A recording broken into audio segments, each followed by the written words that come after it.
বাবা তার সন্তানের কাছে যেতে পারেনি। এই 3 মাসের সন্তান তাকে নির্বাসিত করে 8 বছর পর আল্লাহ পাক সুবহানাহু ওয়া তাআলা তার মাঝে একটা আকর্ষণ, একটা প্রেম মায়া সৃষ্টি করে দিলেন। তিনি সিরিয়া থেকে তিনি তার সন্তানকে, তার স্ত্রীকে দেখার জন্য মক্কাতুল মুকাররমা এসেছেন। তখন এই আল্লাহর পয়গম্বর হযরত ইব্রাহিম খলিলুল্লাহকে আল্লাহ পাক, এটা ছিল ইব্রাহিম আলাইহিস সালামের স্বপ্ন যে আমাদের কোরবানি, এই কোরবানিটা ছিল ইব্রাহিম আলাইহিস সালামের কি স্বপ্ন। আপনার আমার স্বপ্ন আর পয়গম্বরের স্বপ্ন এক নয়। পয়গম্বরের স্বপ্ন ওহী, পয়গম্বরের স্বপ্ন কি ওহী। জিবরাইল আলাইহিস সালামের মাধ্যমে ওহী আসলে তার গুরুত্ব কেমন? আল্লাহর কোন পয়গম্বরকে যদি আল্লাহ স্বপ্ন যোগে কোনো কিছু আদেশ করে, সেটাও ওই ওহীর মতো। হযরত ইব্রাহিম আলাইহিস সালাম ওই জায়গায় যখন আসলেন, তখন হঠাৎ করে রাতের বেলা স্বপ্ন যোগে আল্লাহ তাকে দেখালেন যে ইব্রাহিম, তোমার সবচেয়ে প্রিয় বস্তু তুমি আমার জন্য কোরবানি দাও। এই স্বপ্ন দেখার পর তিনি সকালবেলায় উঠে সবচেয়ে প্রিয়কে তিনি গবেষণা করে পেলেন যে দীর্ঘ ৮৬ বছর কান্নার পর আল্লাহ পাক যে একটা সন্তান আমাকে দিয়েছিলেন, এর চাইতে প্রিয় তোমার ওর নাম হযরত হাজরা আলাইহিস সালাম। তিনি বললেন, ইব্রাহিম, ওগো আল্লাহর খলিল, আপনি আমার সম্পর্কে আপনার ধারণা অবশ্যই আছে। আমি আল্লাহর কসম করে বলি, আমাকে শুধু আল্লাহ পাক একজনই ইসমাইল দান করেছেন। আল্লাহ যদি আমাকে 1000 ইসমাইল দিতেন, আল্লাহর সন্তুষ্টির জন্য 1000 ইসমাইল কোরবানি দিতাম। আল্লাহু আকবার। স্ত্রীর পক্ষ থেকে কি স্ত্রী, কেমন স্ত্রী? এজন্য আল্লাহ রাসূল সাল্লাল্লাহু আলাইহি ওয়াসাল্লাম বলেন, তুনকাহুল মারআতু লিআরবা'a লিমালিহা ওয়া লিহাসাবিহা ওয়া লিজামালিহা ওয়া লিদীনিহা ফাযফার বিযাতিদ দ্বীন তারিবাত ইয়াদাক। আল্লাহ রাসূল বলেন, আমার উম্মতের পুরুষরা 4টি গুণাবলী দেখে নারীদেরকে বিয়ে করবে। কয়টা গুণাবলী দেখে? লিমালিহা, সম্পদ থেকে বিয়ে করে। সম্পদ থেকে নারীকে বিয়ে করলে এই সম্পদ পাবো, কি বলে, এই যৌতুক পাবো। এই ধরনের বিয়েকে পাবো। আমাদের দেশে কম না বেশি? বলেন কম না বেশি? যতই বুজুর্গ সাজি এমনি বলছে, বিয়ে সাহেব আপনার এগুলো আমার জন্য হারাম। আমি ফজর নামাজ পড়ি না, আমি একবার আল্লাহর ঘর জিয়ারত করে এসেছি, আমি হাজী সাহেব, এগুলো আমার জন্য হারাম। আমি আপনার থেকে কিছু চাই না, এমনি মুখে বলে। যখন সম্পর্ক একটু ডেভেলপ হয়, তখন যদি এইভাবে 500 খাওয়াতে পারবেন না, কিছু চাই না। শুধুমাত্র আমার বিশাল আত্মীয় স্বজন আছে, কি বলে, আমার বিশাল আত্মীয় স্বজন, বন্ধু বান্ধব, আমি আরো রাজনীতি করে দিই মানুষ, আমার অনেক নেতা কর্মী আছে, আমার শুধু আমাকে কিচ্ছু করতে হবে না, আমাকে 500 পর্যাপ্ত খাওয়াতে হবে। আল্লাহ রাসূল বলেন, কোন পাত্র যদি ডাকাত দেখতে চাও তাদেরকে দেন। আমার উম্মতের পাত্র দেখা আলেমের সাথে, পীর সাথে, ইমানদার সাথে, হাজী সাহেব সাথে, নামাজি কালামের সাথে, যারা এই ধরনের কন্যার বাবার কাছ থেকে যারা এইভাবে দাবি করে খাবার নিয়ে খায়, আল্লাহ রাসূল বলেন, ওরা হচ্ছে আমার উম্মতের সবচেয়ে ভদ্র ডাকাত। কি বলে, আমাদের সমাজে নাই? আছে না নাই? এজন্য আল্লাহর রাসূল বলেন আমার উম্মত নারীদেরকে বিয়ে করবে চারটি গুণাবলী দেখে। এক নম্বর লিমালিহা, তার সম্পদ দেখে বিয়ে করবে। ওয়ালি হাসাবিহা, তার বংশ মর্যাদা দেখে বিয়ে করবে। ওয়ালি জামালিহা, তার সৌন্দর্য দেখে বিয়ে করবে।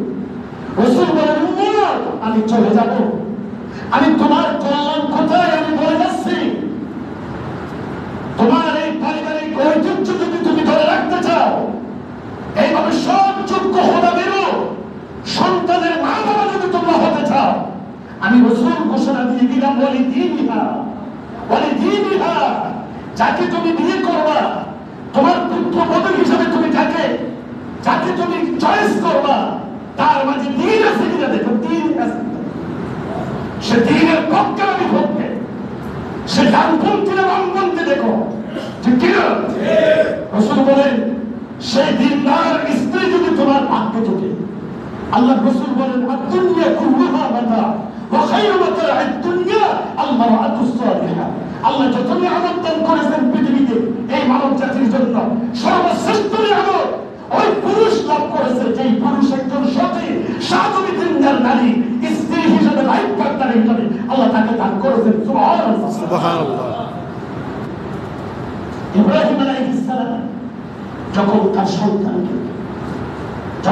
সন্তানকে জবাইয়ের জন্য নিয়ে যাচ্ছে, বাবা তো বাবাই, আর 9 বছরের ছেলে বাবার সাথে হাঁটতে পারতেছে।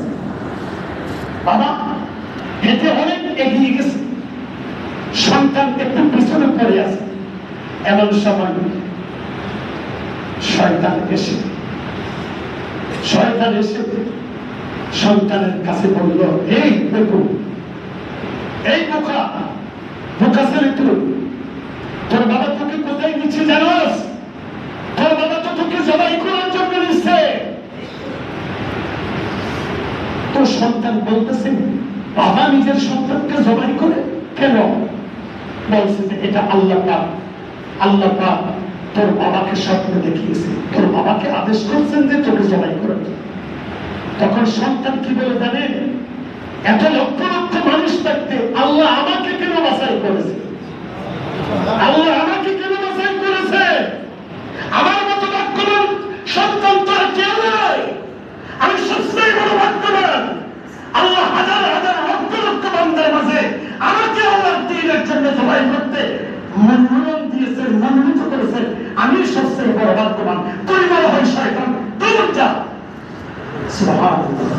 চক্ষুগুলো শক্ত করে বেঁধে দিয়েছে, শক্ত করে বেঁধে দিয়ে এবার বললেন ওই যে জিকির আল্লাহ, আমরা তাকবীরে তাশরীক আমরা পড়ব যে 9 তারিখে ফজর থেকে 13 তারিখের আসর পর্যন্ত তাকবীরে তাশরীক এটা ওয়াজিব। আমাদের ইসলামী শরীয়তে ইব্রাহিম আলাইহিস সালামের, হযরত হাজর আলাইহিস সালামের আমলের ভিতরে বেশিরভাগ আমাদের জন্য ফরজ, ওয়াজিব। সুবহানাল্লাহ, ফরজ। তখন কাঁদতেছেন একজন ঘোষক, আকাশ থেকে একজন ঘোষক ডাক দিল, আল্লাহু আকবার, আল্লাহু আকবার। কেউ তো নাই এই জনমানবহীন জায়গায়, কে এইভাবে ডাক দিল? সাথে সাথে ইব্রাহিম আলাইহিস সালামের পক্ষ থেকে জবাব দিল, লা ইলাহা ইল্লাল্লাহ, আল্লাহু আকবার, আল্লাহু আকবার, লা ইলাহা ইল্লাল্লাহ, লা ইলাহা ইল্লাল্লাহ।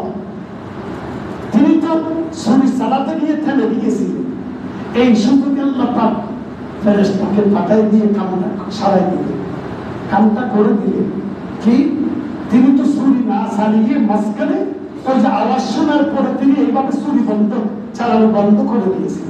এই সময় ফেরেশতা এসে ছোট্ট বান্দা কাঁদছে, ইব্রাহিম আলাইহিস সালামের ছোট্ট বান্দা।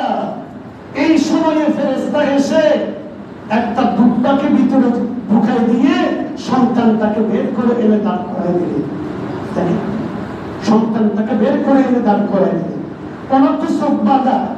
এইবার আবার তিনি যখন এইভাবে চুরি এখন শুরু ভালোই কেটেছে, এভাবে গরম রাখতো হাতে যখন লেগেছে ইব্রাহিম ইসলাম অনেক সন্তুষ্ট। আল্লাহ আল্লাহ তুমি যেটা আমার কাছ থেকে চেয়েছিলে আমি তো সফল হয়েছে, আমি উত্তীর্ণ হয়েছে।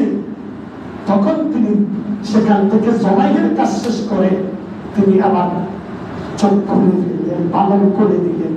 দেখার পর দেখলেন যে সন্তান দাঁড়িয়ে আছে, একটা ছাগল কিন্তু জমাই হয়ে পড়ে আছে। তিনি আবার বলেন আল্লাহু আকবার ওয়ালিল্লাহিল হামদ। আল্লাহ এতক্ষণ আমি বুঝি নাই, এবার বুঝতে পেরেছি আল্লাহ তুমি আমার কাছ থেকে কি চেয়েছি। এই জন্য আল্লাহ ডাক দিয়ে বলেন قد صدقت الرؤيا إنا كذلك نجزي المحسنين। ও ইব্রাহিম তুমি তো তোমার স্বপ্নকে বাস্তবে রূপ দিয়ে ফেলেছো, আমি তো এইভাবে নেককারদেরকে এভাবেই আমি আল্লাহ পুরস্কৃত করি। সুবহানাল্লাহ আলহামদুলিল্লাহ। আল্লাহ বলেন যে এইবার আমি তোমরা দুইজনকে মর্যাদার আসরে বসিয়ে দিলাম। সুবহানাল্লাহ সুবহানাল্লাহ। মুহতারাম হাজিরিন, এজন্য বুঝাতে চেয়েছিলাম আমরা বেশি বেশি জিকির করব। আজকে আমি নাক এবং চুল কাটবো না, যে হাজ মাসের চাঁদ উদিত হওয়ার পর থেকে কোরবানি দেওয়ার আগ পর্যন্ত চুল আর নখ কাটবেন না। কেন কাটবেন না? আল্লাহর ঘরের যারা মেহমান, আল্লাহর আশিক যারা চলে গেছে ইহরাম করার পর, তারা নখ কাটতে পারবে না, চুল কাটতে পারবে না। তো আল্লাহ বলেন যে তোমরা যেতে পারো না, বাংলাদেশে পড়ে আসো, তোমরা যদি ওদের মতো করে আমলটা করো, আমি আল্লাহ আমার আশিকদের সাথে তোমাদেরকে আমি আল্লাহ গ্রহণ করে নেব। সুবহানাল্লাহ সুবহানাল্লাহ সুবহানাল্লাহ। এক নম্বর আমরা চুল আর নখ কাটবো না। কখন থেকে? যে হাজ মাসে চাঁদ উদিত হওয়ার পর থেকে। তাহলে আজকে গিয়ে নামাজের পরে গিয়ে হলেও যার এমন পশম যেগুলো কাটার সময় হয়ে গেছে। আপনারা আরেকটা মুসলমান রাখবেন যে যেমন মনে করেন আমাদের জেরে নাম, কিতাবের ভাষায় বলছি জেরে নাম, নামের নিচের পশম যেগুলো আছে আমাদের